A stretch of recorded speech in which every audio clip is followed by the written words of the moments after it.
नमस्कार दोस्तों, जय हिंद जय भारत। स्वागत है आप सभी का हमारे चैनल पर। My name is Sunny Verma और आज की वीडियो में मैं आपको बताऊंगा कि आप लोग 80 मार्क्स कैसे सिक्योर कर सकते हैं, कैसे स्कोर कर सकते हैं ज्योग्राफी के अंदर। राइट, सो 20 क्वेश्चंस आते हैं ज्योग्राफी के।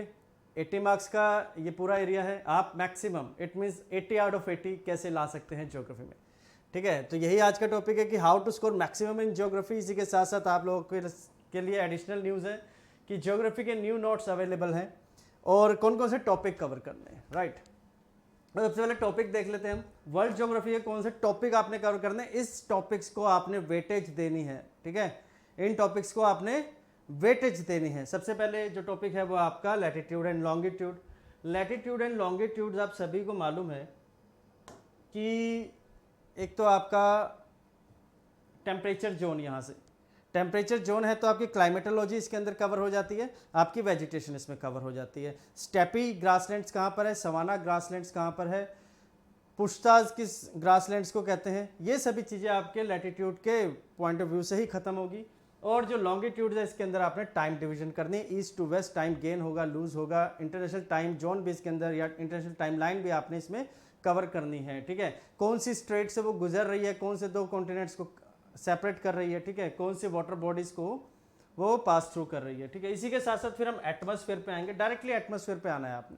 एटमॉस्फेयर का कॉम्पोजिशन, लेयर्स और कौन कौन सी डिसकॉन्टिन्यूटीज हैं एटमॉस्फेयर के अंदर। डिसकॉन्टिन्यूटीज को हम आइसोथर्मल जोन्स बुलाते हैं। तो उसके अंदर कैसा टेम्परेचर रहता है, टेम्परेचर स्टैटिक रहता है कि वेरी करता है, इतना माइन्यूट, इतनी डिटेलिंग के साथ आपने इसको पढ़ना है। Layers and discontinuities of earth. अब हम अर्थ की बात करेंगे तो आपको इसके अंदर प्लेट टेक्टोनिक्स भी पढ़ना है, वोल्कनिज्म भी पढ़ना है और अर्थक्वेक भी पढ़ना है। साथ ही साथ आपको डिसकॉन्टिन्यूटीज जो हमारे अर्थ लेयर्स के अंदर है, जैसे कि मोहो डिसकॉन्टिन्यूटीज, ग्यूटेनबर्ग, लीमैन, कॉनराड, ये कहाँ कहाँ पर है आपने इसके अंदर सब्सिक्वेंटली कवर करना है। जब आप वोल्कनिज्म पढ़ेंगे तो उसके बाद आपका रॉक सिस्टम आ जाएगा। रॉक सिस्टम के अंदर प्राइमरली आपने इग्नियस रॉक पहले पढ़ना है और मेटामॉर्फिक रॉक को ध्यान से पढ़ना है। मेटामॉर्फिक कौन से सेडिमेंट्री और इग्नियस रॉक से बने हैं, ये बिल्कुल आपने याद कर लेना है। ठीक है, हालांकि मैं ये करवाऊंगा भी। ठीक है, चलिए इसके बाद हम आएंगे इरोजन एंड वेदरिंग पर। कितने टाइप की इरोजन और वेदरिंग होती है।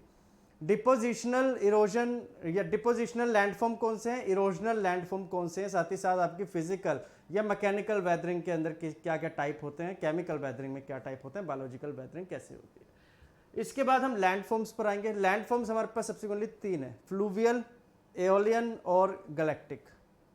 फ्लूवियल जो वाटर से बनते हैं, एओलियन जो एयर से बनते हैं, गैलेक्टिक जो ग्लेशियर से लैंडफॉर्म बनते हैं। ठीक है, इसी के अंदर आपके रिवर्स वगैरह भी सब आ जाएगा, river bed, meanders, oxbow lake, delta. साथ ही साथ फिर हम इरोजन भी कवर कर लेंगे। इसके अंदर अर्क्स क्या होते हैं, आपका मोरेन्स क्या है, आपका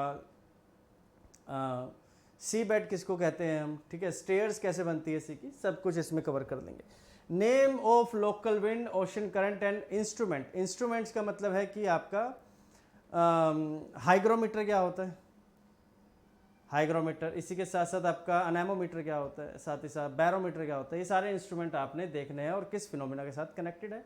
राइट, टाइड्स और एक्लिप्स, इट मीन्स आपने सिजगी पढ़ना है। टाइड्स परपेंडिकुलर जब आपका मून होगा अर्थ के तो कौन सा टाइड होगा, नीप टाइड होगा या स्प्रिंग टाइड होगा। साथ ही साथ एक्लिप्स में अम्ब्रा पेनम्ब्रा क्या होगा वो भी आपने इसमें कवर करना है। नेचुरल सैटेलाइट्स, हर एक प्लैनेट की नेचुरल सैटेलाइट कितनी है नंबर वाइज, लार्जेस्ट भी आपने पता करनी है।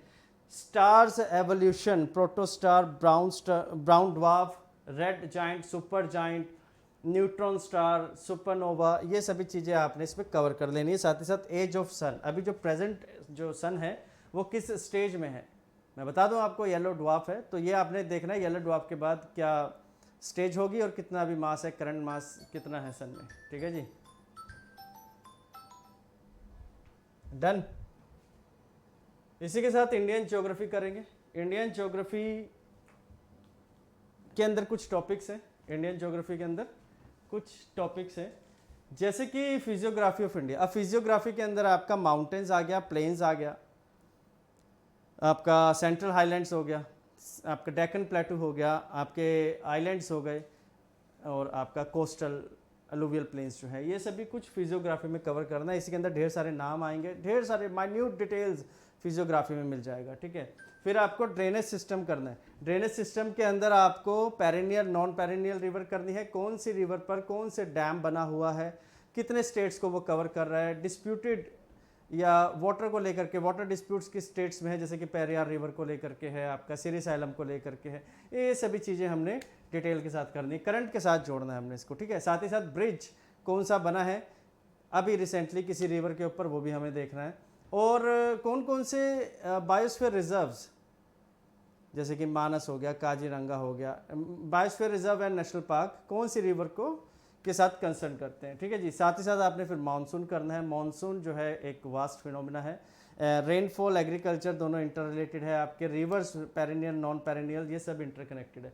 फिर हम आएंगे बच्चे इंफ्रास्ट्रक्चर के ऊपर। इंफ्रास्ट्रक्चर का मतलब है कि रेलवे, उसके zones, highways, airports, ports, major port, minor port, सभी इंफ्रास्ट्रक्चर में कर डालेंगे। साथ ही साथ इंडिया में अल्ट्रा मेगा पावर प्लांट कौन सा है, न्यूक्लियर प्लांट कहाँ कहाँ पर है, इसकी हम लोकेशन के साथ कवर करेंगे। नेशनल पार्क अगेन नाम और उसकी location. Then mining sites, Umaria कहाँ पर है, रानीगंज कहाँ पर है, झाड़िया माइंस कहाँ पर है, ये हम coal mines, not only coal mines, bauxite, lead, zinc, mica, India जो कि लार्जेस्ट टॉप 3 प्रोड्यूसर्स में आता है किसी भी आपके मेटल में, तो उसको हम कवर करेंगे यहाँ पर। साथ ही साथ पावर प्लांट्स, मैं पहले इंफ्रास्ट्रक्चर में बता चुका था, वही पावर प्लांट्स इसके अंदर हम कवर करेंगे। देन आपके डैम्स और अपकमिंग प्रोजेक्ट हम कवर कर लेंगे, राइट। आपके हिमालयन रिवर सिस्टम पर, इंडस रिवर सिस्टम पर, ब्रह्मपुत्रा पर, कृष्णा पर, गोदावरी पर कौन से डैम बने हैं, हाइड्रोलॉजिकल पावर प्लांट कौन से हैं, और साथ ही साथ इरिगेशन के लिए या ड्रिंकिंग वाटर के लिए कौन सी केनाल्स बनी हैं, वो भी हम यहाँ पर कवर करेंगे। अपकमिंग प्रोजेक्ट्स हैं, करंट अफेयर्स के साथ जुड़ा है। Now you must listen to this thing very carefully that new notes will be available by 10 June। तो ये जो नोट्स होंगे क्या सिर्फ और सिर्फ ज्योग्राफी के होंगे, तो ज्योग्राफी के तो होंगे ही, और जो सब्जेक्ट मैं कवर कर रहा हूँ पॉलिटी और हिस्ट्री के भी आपको न्यू नोट्स प्रोवाइड कर दिए जाएंगे, लेकिन एक ग्रेजुअल मैनर में होंगे। जैसे कि 10 जून को तो आपको ज्योग्राफी के प्रोवाइड कर ही दिए जाएंगे, ठीक है। सब्सिक्वेंटली आपको पॉलिटी के और फिर हिस्ट्री के नोट्स प्रोवाइड कर दिए जाएंगे। और आप सभी जानते हैं कि अप्रैल, मई, जून, जुलाई के जो करंट अफेयर्स हैं उसके 100+ क्वेश्चंस की सीरीज़ में लेकर के आता हूँ, तो वो भी विद आंसर्स आपको प्रोवाइड कर दी जाएगी। तो कितना हुआ स्कोर, 50 क्वेश्चन में से कितने करके आने वाले हैं आप लोग तो मैक्सिमम स्कोर हम लोग अपना अचीव करेंगे। टारगेट हमारा मैक्सिमम मार्क्स को स्कोर करने का है।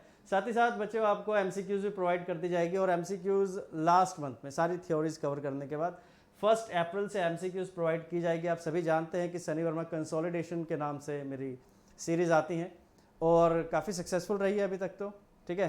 तो अभी भी हम अच्छा ही होप करेंगे, बढ़िया होगा, राइट। तो इस गोल के साथ हम चलेंगे। मैं आपसे मिलूंगा अगले सेशन में, जिसके अंदर हम लोग, जैसे कि अर्पित सर के चैनल पर हम तो पॉलिटी डिस्कस कर रहे हैं, तो पॉलिटी के साथ कंटिन्यू करेंगे। कार्तिक सर के चैनल पर मैं स्टार्ट करूंगा subject most probably Indian geography के साथ हम स्टार्ट करेंगे, राइट। चलिए, जय हिंद, जय Bharat, take care, bye bye.